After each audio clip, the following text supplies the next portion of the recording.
আর আবাল্য এই গ্রাম্য কুসংস্কারের মধ্যে বড় হয়ে ওঠা, কেমন যেন এই নারী, শঙ্করীবাবু বলছেন যেন প্রদীপ শিখার মতো। জ্বালাময়ী ধাবমান অগ্নি হচ্ছেন নিবেদিতা, একদম শান্ত স্নিগ্ধ মাটির প্রদীপের আলোর মতো মা আমাদের। এই দুজনের কাছে দুজনে মুখোমুখি। তো শঙ্করবাবু বলছিলেন খুব বড্ড বড় ঝুঁকি নিয়েছিলেন স্বামীজি, যে নিবেদিতা যদি পছন্দ না করতেন মাকে, কারণ একটু শান্ত, কথা বলেন না, সবসময় মাথা নত করে রয়েছেন, মাথায় ঘোমটা, এত নত, এত লজ্জাশীলা, এ তো নিবেদিতা তো চিন্তা করতে পারেন না। তার সামনে কেন একে ফেলে দিলেন স্বামীজি, একটা ঝুঁকি নিলেন? যদি নিবেদিতার পছন্দ না হতো তাহলে স্বামীজির তো ওখানে একটা সংঘর্ষ হয়ে যেত দুজনের মধ্যে। কিন্তু এখানেই আমরা বুঝতে পারি স্বামীজি ঠিক বুঝেছিলেন, এইখানে গেলেই একদম নিবেদিতা ঠান্ডা হয়ে যাবে। ওর যে প্রাখর্য, যে ভয়ঙ্কর মনস্বিতা, তেজস্বিতা, সব একদম শান্ত হয়ে যাবে ওই মাতৃমূর্তির সামনে গেলেই। তো আমাদের এই দৃশ্যটি, এই যে একটু আগে বর্ণনা করছিলাম যে কিভাবে হলো ঘটনাগুলো, ভরদ্বাজ বলছেন এটা একটা নাটকের দৃশ্য, এটা একটা নাটকের খুব সংঘাতময় একটা দৃশ্য, খুব সাসপেন্স আছে এমন একটা দৃশ্য। যাই হোক, নিবেদিতাকে মা ওইভাবে গ্রহণ করলেন এবং একসঙ্গে এক পাত্রে খেলেন দেখে স্বামীজি এতটাই বিস্মিত হয়ে গেলেন, মানে বিস্মিত বিমূঢ় হয়ে গেলেন যে কী করে সম্ভব হলো এটা।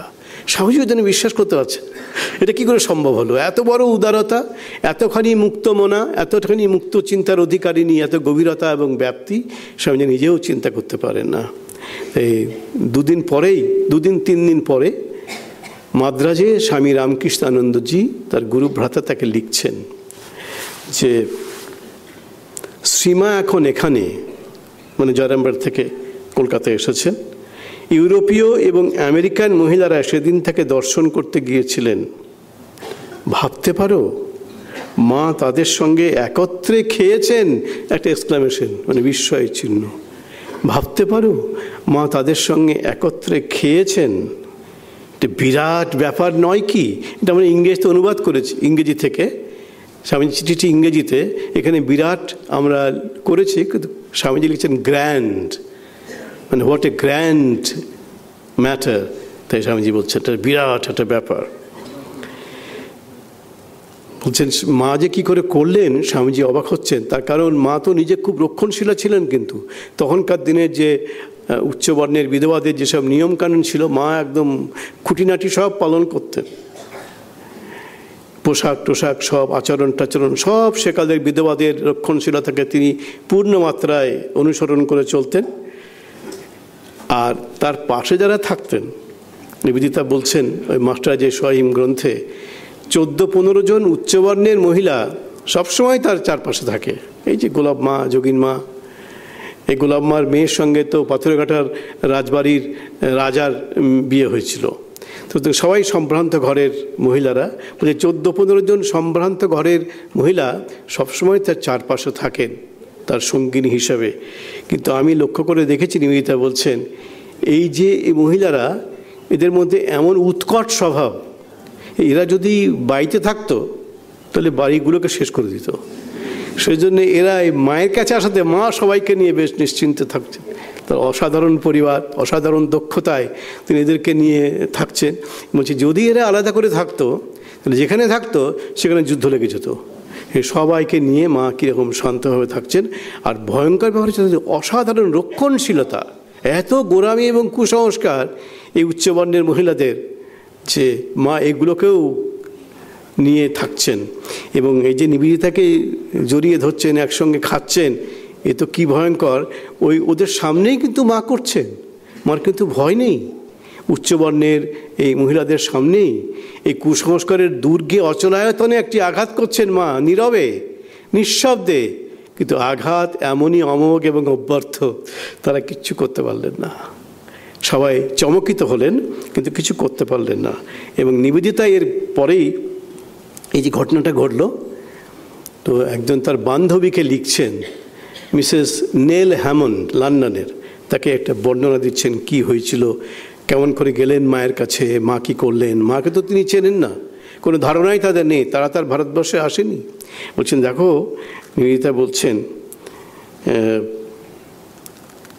সীমা যে মহিলার কাছে আমি গেছিলাম তিনি আচারে বিচারে বরাবরই রক্ষণশীল, কিন্তু সেই সব কিছু এক মুহূর্তে সরিয়ে দিলেন যখন প্রথমে এই বিদেশিনী মেয়েরা তার কাছে গেলেন। তিনি, মিসেস বুল এবং মিস ম্যাকলাউড একসঙ্গে খেলেন আমাদের সঙ্গে পর্যন্ত রিপোর্ট করছেন তার বান্ধবীকে, তিনি একসঙ্গে আমাদের সঙ্গে খেলেন। বলছেন যেতেই আমাদেরকে ফল খেতে দেওয়া হলো, তাকেও দেওয়া হলো, সকলকে অবাক করে দিয়ে সেই ফল তিনি একসঙ্গে গ্রহণ করলেন। এর দ্বারা আমরা জাতে উঠেছি। এই যে ম্লেচ্ছদের নিয়ে তিনি একসঙ্গে খেয়েছেন, এর দ্বারা আমরা ভারতবর্ষের জাতে উঠেছি। আমাদের ভাবি কাজের পথ পরিষ্কার হয়েছে, যা অন্য কোনো কিছুতেই হতে পারত না, নিবেদিতা বলছেন। এতদিন তারা লন্ডনে বসে বসে শুনেছেন ভারতবর্ষের কি ভয়ানক কুসংস্কার, বিশেষ করে ভারতবর্ষের মেয়েদের কুসংস্কার সাংঘাতিক, এটা শুনে এসছেন তারা। ওখানে এসে যখন দেখছেন আরে এরকম শুনে এলাম খ্রিস্টান মিশনারিরা এরকম অপপ্রচার করেছে, কিন্তু এই মহিলাকে দেখলাম এ তো পাত্তাই দিলেন না, এত উদার, এত মুক্ত মনা, এত মুক্ত দৃষ্টি তাঁর, এক লহমায় এই অপপ্রচারকে মিথ্যা করে দিয়েছিলেন শ্রীমা নিবেদিতার দৃষ্টিতে।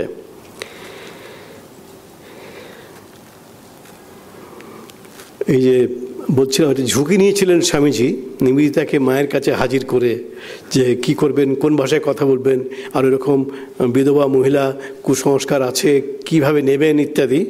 তখন শঙ্করী প্রসাদ বসু খুব সুন্দর করে বলছেন যে বাইরে থেকে সীমাকে শান্ত প্রদীপ শিখার মতো মনে হলেও নিবেদিতা বুঝেছিলেন এ তো সামান্য প্রদীপের আলোক নয়। খুব সুন্দর কথাগুলো, একটু শুনতে ভাল লাগে, পড়তেও ভালো লাগে। এ তো সামান্য প্রদীপের আলোক নয়, এ হলো সেই আলোক যা তখনও প্রকাশিত থাকে যখন সূর্য চন্দ্র তারকা আলোক দেয় না। এ হচ্ছে সেরকম একটি আলোক, তখনও প্রকাশিত থাকে যখন সূর্য চন্দ্র তারকা আলো দেয় না। নিবেদিতা বুঝলেন আলোকের যা আলোক, তার যা উৎস, সেই উৎসের সম্মুখীন তিনি হয়েছেন। শঙ্করীবাবু লিখছেন এই দুজনের সাক্ষাৎকার প্রসঙ্গে। এখানে নিবেদিতা পরাজিত হলেন, মায়ের কাছে পরাভূত হলেন, কিন্তু এই পরাজয়ের জন্য নিবেদিতার কোনো অনুশোচনা ছিল না, কোনো আত্মগ্লানি ছিল না। শঙ্করীবাবু বলছেন এই পরাজয়ের আনন্দগানকেই শতমুখে কণ্ঠে ধারণ করার জন্যে, প্রচার করার জন্য নিবেদিতা ব্যগ্র হয়ে উঠলেন। এই পরাজয়ের আনন্দগান, হেরে গেলেন তো মায়ের কাছে, সারেন্ডার করতে হলো তাকে, তার উগ্রতা, তার সব কিছু সত্ত্বেও এই শান্ত প্রদীপ শিখার সামনে তিনি পরাভূত হয়ে গেলেন।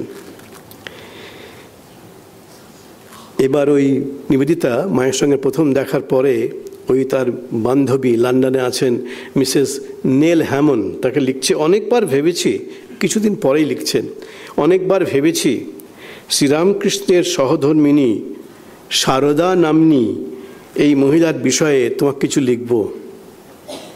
শুরুতেই বলি তিনি 50 পেরোয়নি এমন হিন্দু বিধবার মতো সাদা কাপড় পরেন, এবং চিঠির মধ্যে আর একটু বর্ণনা আছে কীরকম করে কাপড়টা পরেন, কেমন করে কাপড়টা কোমরের চারপাশে জড়ান, তারপরে কাপড়টা কি করে ঊর্ধ্বাঙ্গে নিয়ে আসেন, তারপরে মাথায় ঘোমটা দিয়ে দেন, এসব বর্ণনা আছে। তো শুরুতেই বলি 50 পেরোয়নি এমন হিন্দু বিধবার মতো তিনি সাদা কাপড় পরেন। তার ব্যক্তিত্বের বৈশিষ্ট্য কি বলছেন, অসীম মাধুর্যে পূর্ণ তিনি। নিবেদিতা বলছেন একবার দেখেই বুঝেছেন, অসীম মাধুর্যে পূর্ণ তিনি, স্নিগ্ধ ভালোবাসা তার, অথচ বালিকার মতোই হাসি খুশি। তখনই বুঝেছেন তো, মজা করছেন, রঙ্গরস করছেন, খাচ্ছেন দাচ্ছেন, গল্প করছেন। তিনি বাংলায় ফায়ার করছেন, ওরা ইংরেজিতে ফায়ার করে যাচ্ছেন, কিন্তু একদম হাসি খুশিতে একদম গড়াগড়ি দিচ্ছেন মা। তাই বলছেন বালিকার মতোই হাসি খুশি, কি মিষ্টি যে তিনি, আমাকে বলেন আমার খুকি। নিবেদিতাকে বলতেন আমার খুকি। নিবেদিতা বলে খুকিটা তো ওরা বুঝবে না, তাই বান্ধবীকে লিখছেন খুকি মানে কি জানো? মা বলছেন তুমি হচ্ছে আমার baby, you are my baby. তাই মা বলছেন আমার খুকি। তারপরে নিবেদিতা বলছেন মাকে দেখলাম এই দর্শনে, বা তারপরে আস্তে আস্তে আরও যতবার দেখা হলো দেখলাম কি মায়ের সম্বন্ধে, বলছেন যে বাস্তব বুদ্ধি এবং সাধারণ জ্ঞানের চূড়ান্ত তার আচরণে প্রতি মুহূর্তে ফুটে ওঠে। নিবেদিতার চোখে মা, এটাই তো আমাদের বক্তব্য। নিবেদিতা বলছেন যে বাস্তব বুদ্ধি এবং সাধারণ জ্ঞানের চূড়ান্ত তার আচরণে প্রতি মুহূর্তে ফুটে ওঠে। শ্রীরামকৃষ্ণ যখন বেঁচে ছিলেন তখন সর্বদা তাঁর পরামর্শ গ্রহণ করে চলতেন। এটি তথ্য ভালো। শ্রীরামকৃষ্ণ তখন বেঁচে ছিলেন তখন সর্বদা তার পরামর্শ করে চলতেন। এই একটা কথা আপনারা জানেন, কথামৃতের মধ্যে শ্রীরামকৃষ্ণের মুখে আমরা পাচ্ছি যে একটা নিমন্ত্রণ এসছে শ্রীরামকৃষ্ণের কাছে, একটা জায়গায় যেতে হবে। তো শ্রীরামকৃষ্ণ বলছেন যে নিমন্ত্রণ এসছে, তা আমি তো নিজে কিছু ঠিক করতে পারি না, তা আমি নহবতে রামলালের খুড়ির কাছে খবর দিলাম এরকম ওরা আমাকে চাইছে, তা আমি যাব কি? তো রামলালের খুড়ি বলে দিল না যাওয়া হবে নি। সেই কামারপুকুর জরামটির ভাষা, না যাওয়া হবে নি, আমি আর যেতে পারলুম নি। শ্রীরামকৃষ্ণ বলছেন, বলছে আমারই যদি এখন এই অবস্থা হয় তাহলে তোমাদের কি অবস্থা বোঝো। এটা শ্রীরামকৃষ্ণ নিজেই কথামৃতে বলছেন। তাই এখানে যে বলছেন যে শ্রীরামকৃষ্ণ সর্বদা জীবনকালে তার পরামর্শ মেনে চলতেন, এবং শ্রীরামকৃষ্ণের শিষ্যরা সকলেই, এভরিওয়ান, সকলেই তার উপদেশ অনুসারে কাজ করে চলেন। তার সম্পর্কে সন্ন্যাসীদের বিরচিত সৌজন্য দেখার মতো তারা সকলেই তাকে মা বলেন, অথবা বলেন শ্রী শ্রী মা, দি হোলি মাদার। প্রতিটি জরুরি প্রয়োজনে তার কথা সন্ন্যাসীরা সর্বাগ্যে মনে রাখেন। দেখুন, সন্ন্যাসীর প্রতিষ্ঠান, শুনছেন কার কথা? একজন গৃহবধূ, তিনি সন্ন্যাসিনী নন, সন্ন্যাসীও নন, একজন গৃহবধূ। তার কথা প্রতিটি পদক্ষেপে সন্ন্যাসীরা, শ্রীরামকৃষ্ণের শিষ্যরা, সব দিকপাল শিষ্য ইনক্লুডিং বিবেকানন্দ, সবাই শুনছেন। তার ইচ্ছাকে স্থায়ী আদেশ মনে করেন তারা। তার ইচ্ছে মুখে প্রকাশ করতে হচ্ছে না, শুধু ইচ্ছেটা তার কি, এটাই তারা মনে করেন that is the highest command, স্থায়ী আদেশ বলে মনে করেন। সত্যি এ এক অপরূপ দর্শনীয় সম্পর্ক, নিবেদিতা লিখছেন।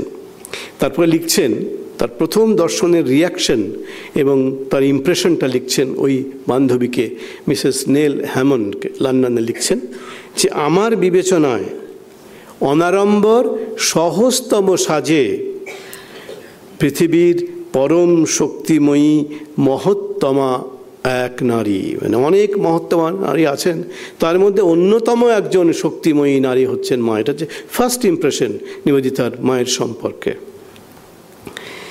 এরপরে বছর 5 পরে তখনকার স্টেটসম্যানের যিনি সম্পাদক ছিলেন মিস্টার এস.কে. র্যাডক্লিফ, তার স্ত্রী মিসেস কেটি র্যাডক্লিফ, তার সন্তান সম্ভাবনা হয়েছে।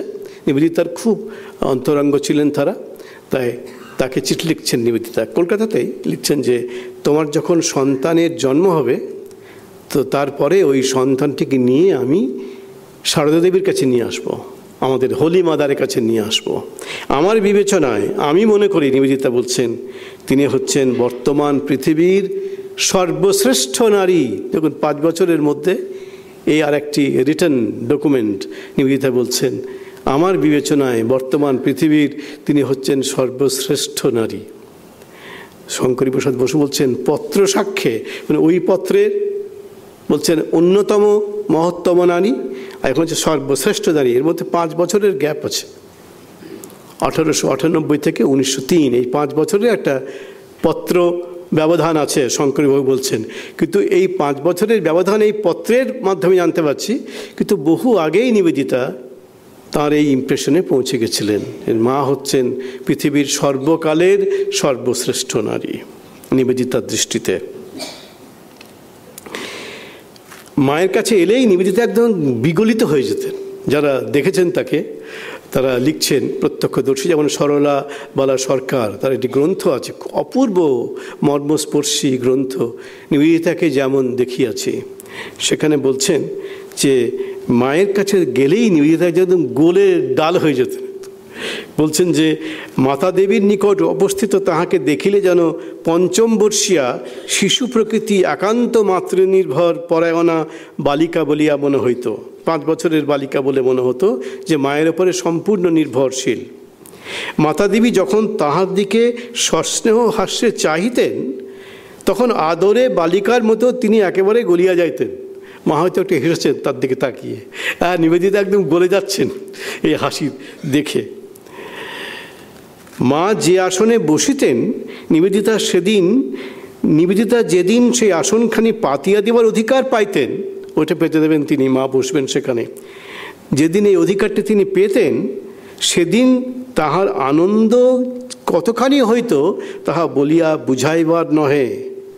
সে আনন্দ তাহার মুখের দিকে চাহিলেই বোঝা যাইত। আসনটি পাতিবার পূর্বে তিনি আসনখানিকে বারবার চুম্বন করিতেন নিবেদিতা, এবং অনেক যত্নে ধুলা ঝাড়িয়া পরে উহা আবার পাতিতেন। তাহার ভাব দেখিয়া তখন মনে হইত মাতা দেবীর ওইটুকু সেবা করিতে পারিয়াই যেন তিনি তাহার জীবন সার্থক জ্ঞান করিতেছেন। এই সামান্য কাজ, তাতেই একদম সার্থক জ্ঞান। অপরদিকে একটা দুটো কথা মনে পড়ে মায়ের দিক থেকে। নিবেদিতা মাকে একটা এন্ডির চাদর দিয়েছিলেন, খুব ভালোবেসে দিয়েছিলেন। মা সেটি খুব যত্ন করে রেখে দিয়েছিলেন। তো এই আমাদের দেশে, বিশেষ করে গ্রামে, তখন এই ভাদ্র মাসে ওই ট্রাঙ্ক থেকে ওই সব কাপড় চোপড় বের করে রোদে দেওয়া হতো, এই পোকামাকড় থেকে মুক্ত পাওয়ার জন্যে। তো সেটাকে বের করা হয়েছে। রামময় মহারাজ, স্বামী গৌরীশ্বরানন্দজি, তার স্মৃতিকথায় পাওয়া যাচ্ছে, তিনি বলছেন যে ওটা দেখছি একদম ছিঁড়ে গেছে, ওই ভাজে ভাজে ওই চাদরটা ছিঁড়ে গেছে। তখন রামময় বলছেন, মা এটাকে আর রাখা যাবে না, এটা ফেলে দিই। মা সঙ্গে সঙ্গে বলছেন, না বাবা, ওটাকে ফেলে দিও না, ওটা খুকি আমাকে দিয়েছিল। দেখুন এই সেন্টিমেন্ট, ও ফেলে দিও না বাবা, ওটা খুকি আমাকে কত ভালোবেসে দিয়েছিল। জিনিসের আর কি দাম বাবা, স্মৃতিরও তো দাম। মা বলছেন, রেখে দিচ্ছেন খুকির দেওয়া জিনিস, এত ভালোবাসা। নিবেদিতা মাকে একটা জার্মান সিলভারের কৌটো, ছোট্ট কৌটো দিয়েছিলেন। মা তার মধ্যে ঠাকুরের কেশ রাখতেন খুব যত্ন করে। আর একটি কথা সওয়ালাবালা বলছেন তার বইতে, তিনি নিজের চোখে দেখেছেন এগুলো। শ্রী শ্রী মা যখন বিদ্যালয়ে আসিতেন, তখন নিবেদিতা আনন্দে আত্মহারা হইয়া যাইতেন, একদম নিজেকে হারিয়ে ফেলতেন তিনি। প্রত্যেকটি ঘর নিজের হাতে পরিষ্কার করিতেন, পত্রপুষ্প আনিয়া গৃহদ্বারের শোভাবর্ধন করিতেন, মা কোথায় বসিবেন তা নিজেই ঠিক করতেন, এবং সেদিন যেন তিনি বাহ্যজ্ঞান হারাইয়া ফেলিতেন। কি করবে কি না করবে বুঝতে পারছেন না, সব কিছু ঠিকঠাক আছে কি না বারবার তাহার তদারকি করিতেন। আর শিশুর মতো অকারণ কেবল হাসিতেছেন। মা আসছেন তো, এত আনন্দ হচ্ছে, এই শিশুর মতো অকারণে কেবলই হাসিতেছেন। আবার কখনো বা আনন্দে অধীর হইয়া বিদ্যালয়ের শিক্ষয়িত্রী, ছাত্রী, কখনো বা বিদ্যালয়ের দাসী তার গলা জড়িয়ে ধরে আদর করছেন। এত আনন্দ হচ্ছে মা আসছেন বলে। যেদিন মায়ের কাছে এই বালিকা বিদ্যালয়ের উদ্বোধন হলো 1898 সালের 13ই নভেম্বর, স্বামীজি ছিলেন, স্বামী ব্রহ্মানন্দজি, স্বামী শারদানন্দজি, এরা সব ছিলেন। মাকে দিয়ে উদ্বোধন করানো হলো। তো মা একটা সেদিন ছোট্ট বক্তৃতা করেছিলেন, মায়ের জীবনের প্রথম এবং শেষ বক্তৃতা, বা ছোট্ট একটা বক্তৃতা করেছিলেন। সে বক্তৃতাটা কীরকম? বক্তৃতা হচ্ছে যে মা বলেছিলেন, আমি প্রার্থনা করছি যেন এই বিদ্যালয়ের উপর জগন্মাতার আশীর্বাদ বর্ষিত হয়, এবং এখান হইতে শিক্ষাপ্রাপ্ত মেয়েরা যেন আদর্শ বালিকা হইয়া ওঠে। এটা মা বলেছিলেন। এবার নিবেদিতা এটা শুনেই একটু বাংলা তখন শিখে গেছেন, শুনেই বলছেন, ভবিষ্যতের শিক্ষিত হিন্দু নারীর পক্ষে মায়ের এই আশীর্বাদের থেকে মহত্তর কোনো শুভ লক্ষণ আমি কল্পনাও করিতে পারি না। নিবেদিতা বলছে, এর থেকে বড় কিছু হতে পারে, আমি এটা কল্পনাও করতে পারি না। আর একটি তথ্য দিই, সেটা হচ্ছে যে এই যে আমরা মায়ের ছবি এখন সর্বত্র দেখতে পাই, সিংহাসনে রেখে আমরা পুজো করি, এই ছবি তো নিবেদিতা করিয়েছিলেন। নিবেদিতা যদি এর মধ্যে তার ইনস্ট্রুমেন্টালিটি না থাকতো তাহলে ছবিটাই হতো না। অলি বুলোরেও ছিল, তার একটা ভূমিকা ছিল, কিন্তু প্রথম এবং প্রধান ভূমিকা হচ্ছে নিবেদিতা। এই মাকে তিনি রাজি করিয়েছিলেন। এবং মা কেমন করে বসবেন, মা তো বসবেনই না। তখন স্বামী যোগানন্দজির খুব শরীর খারাপ, মায়ের অত্যন্ত প্রিয় সেবক, তার শরীর খারাপ, মার মন খুব খারাপ, কিছুতেই না ফটো তুলবে না। আর ফটো তুলতে গেলে সব থেকে সমস্যা কি, একজন ফটোগ্রাফারের সামনে দাঁড়াতে হবে, তো তার মুখ দেখে নেবে। মা তো কখনো তার মুখ কাউকে দেখতে দেবেন না, তার নিজস্ব আত্মীয় পরিজন ছাড়া তার মুখ কখনো কেউ দেখে না। এই নিবেদিতার কাছ থেকে একটা অসাধারণ কথা পাচ্ছি। নিবেদিতা বলছেন, তার এক বান্ধবীর কাছে লিখছেন চিঠিতে যে, বুঝলে এই যে মা মাতা ঠাকুরানী আমাদের, দি হোলি মাদার, তার মুখ কিন্তু কেউ দেখতে পায় না। অনাত্মীয় কোনো পুরুষ তার মুখ কখনো কেউ দেখতে পায় না। 14 বছর বয়স হয়ে গেলেই কোনো ছেলের তার সামনে মায়ের ঘোমটা। সে আমাকে প্রফুল্লচন্দ্র ঘোষ, যিনি পশ্চিমবঙ্গের প্রথম মুখ্যমন্ত্রী হয়েছিলেন স্বাধীনতার পরে, এই গোল পার্কে এসে এই গেস্ট হাউসে এই মিসেস অঞ্জলি সেন যে ঘরটায় থাকেন সেই ঘরটায় থাকতেন, এই ইন্টারন্যাশনাল স্কলার্স হাউসে। আমি তখন এখানে ব্রহ্মচারী। তো ওকে বলতাম যে, আপনি মাকে দেখেছেন? হ্যাঁ, মাকে দেখেছি। আমার তখন 17-18 বছর বয়স। তখন এই প্রেসিডেন্সি কলেজে পড়তাম, আর বাগবাজারে গিয়ে মাকে দেখতে যেতাম। অনেকেই যেত আমার মতো, আমি যেতাম। তো মায়ের মুখ দেখেছেন? মুখ দেখতে পাইনি। যখনই যেতাম, 18 বছরের ছেলে, তার সামনে মা একদম 2 হাত ঘোমটা দিয়ে বসে আছে। বলছে, আমরা শুধু মায়ের পা দুখানি দেখেছি, মুখ কখনো দেখতে পাইনি। তো নিবেদিতা বলছেন, তার এক বান্ধবীকে লিখছেন যে, বুঝলে এই যে নারী, অসাধারণ এক নারী যাকে আমরা হোলি মাদার বলি, সেই নারী সবসময় মুখে মাথায় ঘোমটা দিয়ে থাকেন। অনাত্মীয় কোনো পুরুষ তার মুখ দেখতে পায় না। শ্রীরামকৃষ্ণ কোনোদিন তার মুখ দেখেননি। এটা বোধহয় একটু বাড়াবাড়ি হয়ে যাচ্ছে, কারণ যখন তিনি সচেতন ছিলেন মা, তখন শ্রীরামকৃষ্ণকে মুখ দেখতে দেননি অবশ্যই। ছোটোবেলায় যখন শ্রীরামকৃষ্ণের কাছে এসেছেন, একসঙ্গে থেকেছেন, তখন কি ঘুমিয়ে গেছেন, তখন কি মুখ দেখেননি? তো নিবেদিতা বলছেন যে শ্রীরামকৃষ্ণও কোনো তার মুখ দেখেননি। তারপরে বলছেন আচার্যদেব মানে স্বামীজি, তিনিও কখনো তার মুখ দেখতে পাননি। তারপরে একটা অসাধারণ কথা বলছেন, এটাও নিবেদিতার সূত্রে আমরা পাচ্ছি মায়ের সম্বন্ধে অসাধারণ কথাটি। বলছে, কেন তিনি স্বামীর সামনে তার ঘোমটা কখনো খোলেননি? বলছেন এই জন্যে খোলেননি, কারণ তিনি জানতেন, মানে মা জানতেন, যে তার স্বামীর চিন্তা এবং চেতনাকে আচ্ছন্ন করে আর একজন নারী রয়েছেন, মা ভবতারিণী।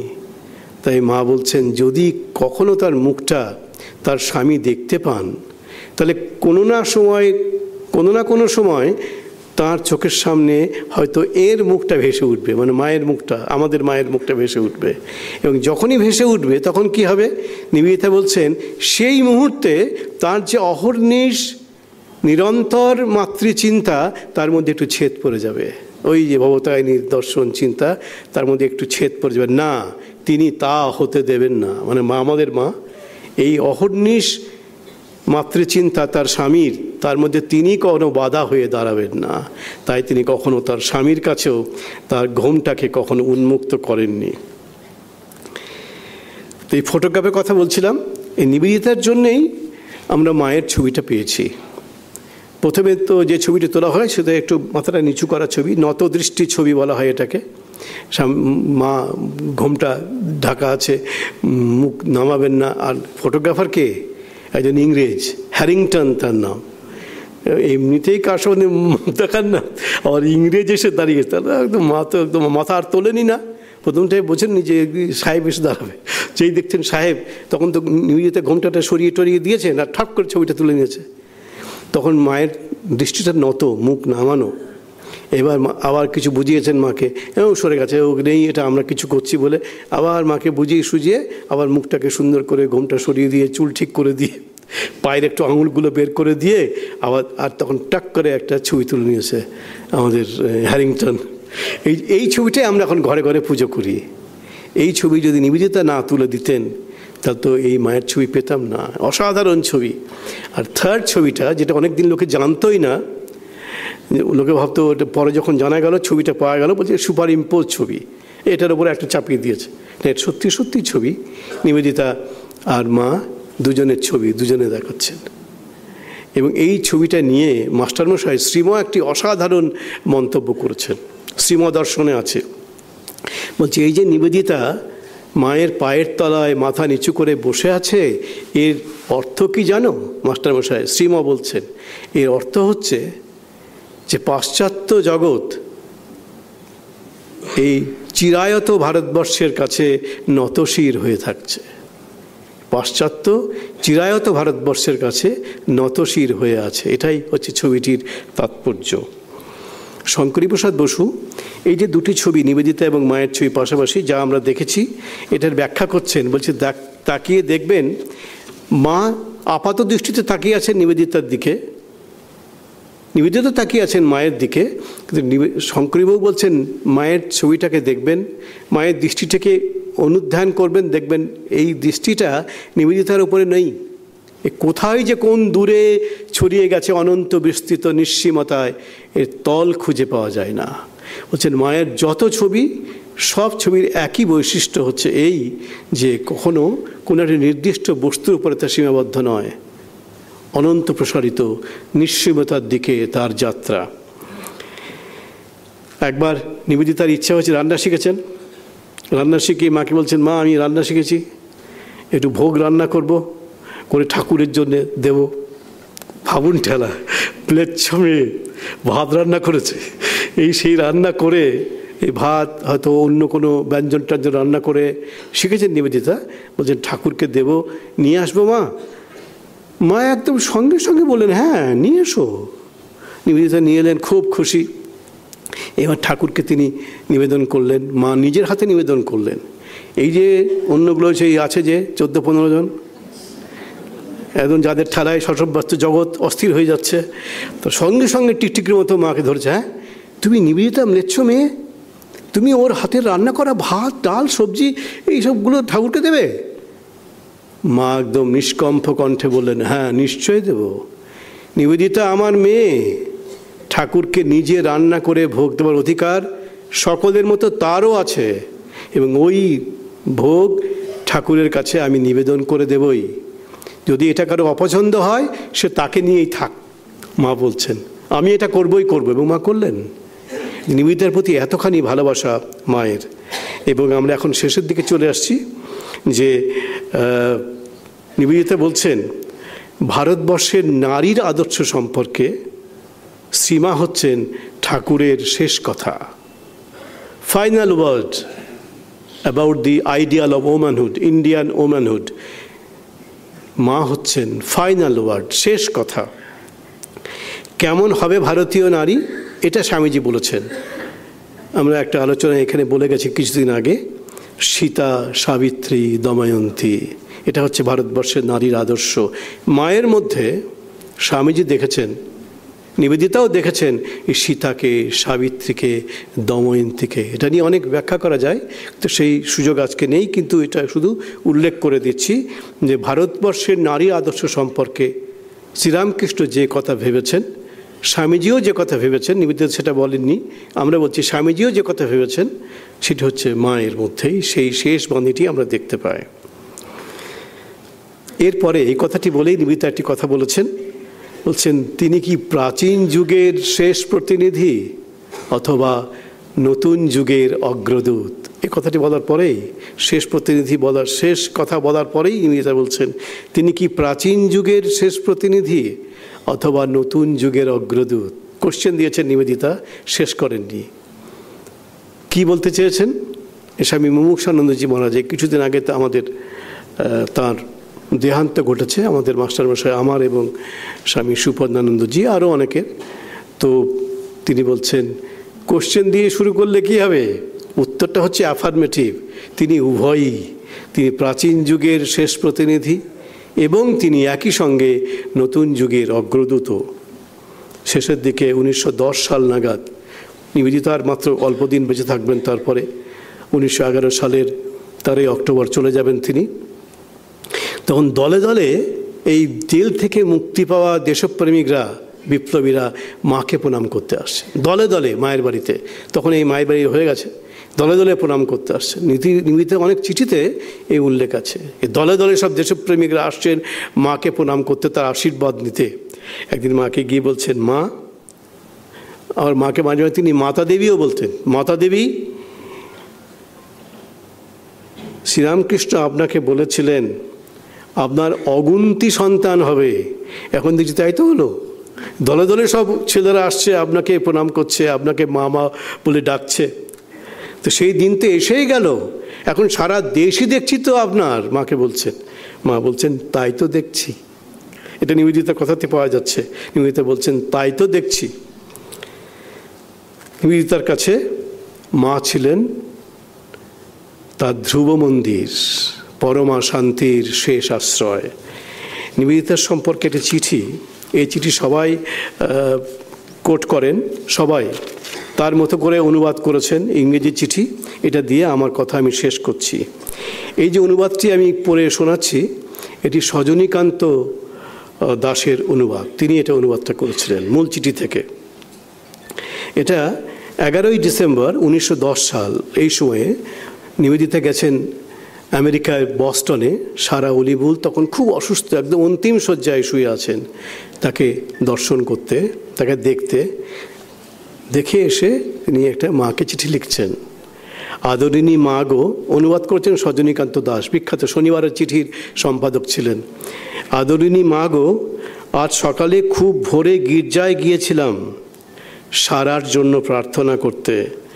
সেখানে সবাই মেরির কথা ভাবছিল, মা মেরির কথা। হঠাৎ আমার মনে পড়ে গেল তোমার কথা, তোমার মিষ্টি মুখ, তোমার ভালোবাসায় ভরা চোখ, তোমার সাদা শাড়ি, হাতের বালা, সব কিছুই চোখের সামনে ভেসে উঠল। তখন ভাবলাম, অভাগী সারার রোগের ঘরটিকে শান্তিতে আর আশীর্বাদে ভরিয়ে দিতে পারে একমাত্র তোমারই স্পর্শ। আর মাগো, জানো কি ভাবলাম? সন্ধেবেলায় শ্রী শ্রী ঠাকুরের পুজোর সময়ে তোমার ঘরে বসে ধ্যানের চেষ্টা করে কি বোকামি না করতাম।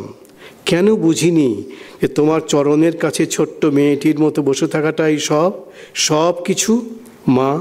মা গো, ভালোবাসায় ভরা তুমি। তোমার ভালোবাসায় আমাদের মতো উচ্ছ্বাস বা উগ্রতা নেই, তা পৃথিবীর ভালোবাসাও নয়।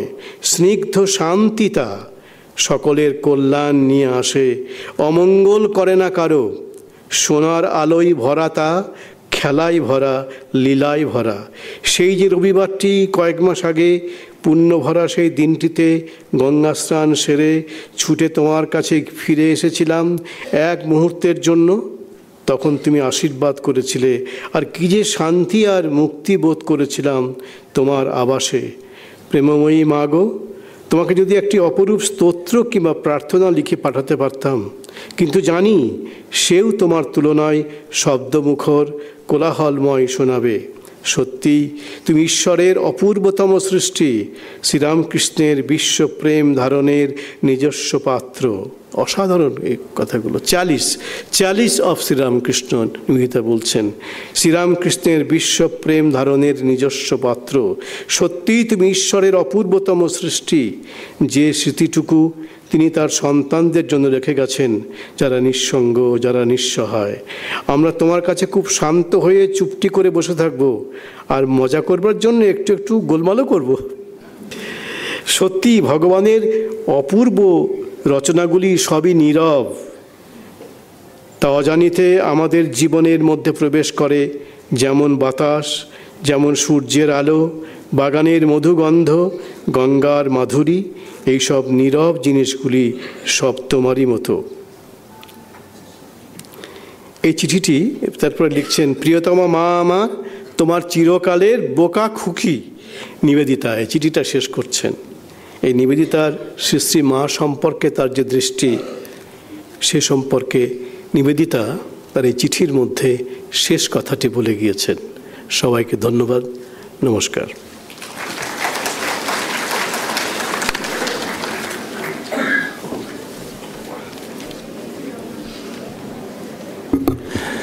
আপনাদের আবার ধন্যবাদ জানাই, এবং ধন্যবাদ জানাই আমাদের আজকের বক্তা শ্রীমৎ স্বামী পূর্ণাত্মানন্দজিকে। একটি অংশের ব্যাখ্যা আমরা শুনলাম। নিবেদিতার চোখে শ্রীমা, তো শ্রীমার চোখে নিবেদিতা, সেটা কোনো এক সময় হবে নিশ্চয়ই। সেই ইঙ্গিত আমরা পেয়েছি, এই আশা আমি করছি যে তিনি এক সময় দেবেন, পরের বছর কোনো একটি হয়তো এই রকম স্মারক বক্তৃতায়। তিনি নিবেদিতাকে বলতেন আমার প্রাণের সরস্বতী। আমি অগ্রিম এই কথা বলে রাখলাম। নিবেদিতা যেমন বলছেন যে শ্রীমা আমার ধ্রুব মন্দির, আর মাও বলছেন আমার প্রাণের সরস্বতী। এই দুটি ভাবনা গভীর ব্যঞ্জনা নিয়ে আসে। মন্দির মানে হচ্ছে আশ্রয়।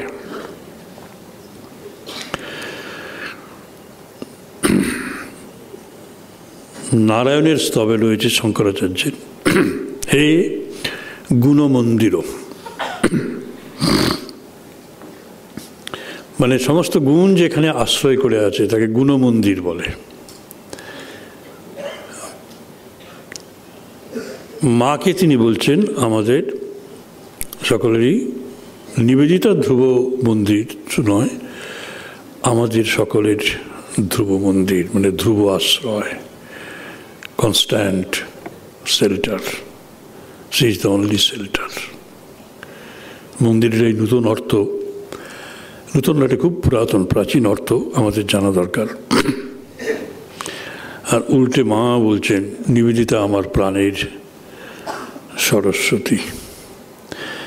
এটা পরবর্তী কোনো বক্তৃতায় মহারাজের কাছে আমরা শুনব। আপাতত আজকে আপনাদের সকলকে ধন্যবাদ জানিয়ে শেষ করি। জয় মা।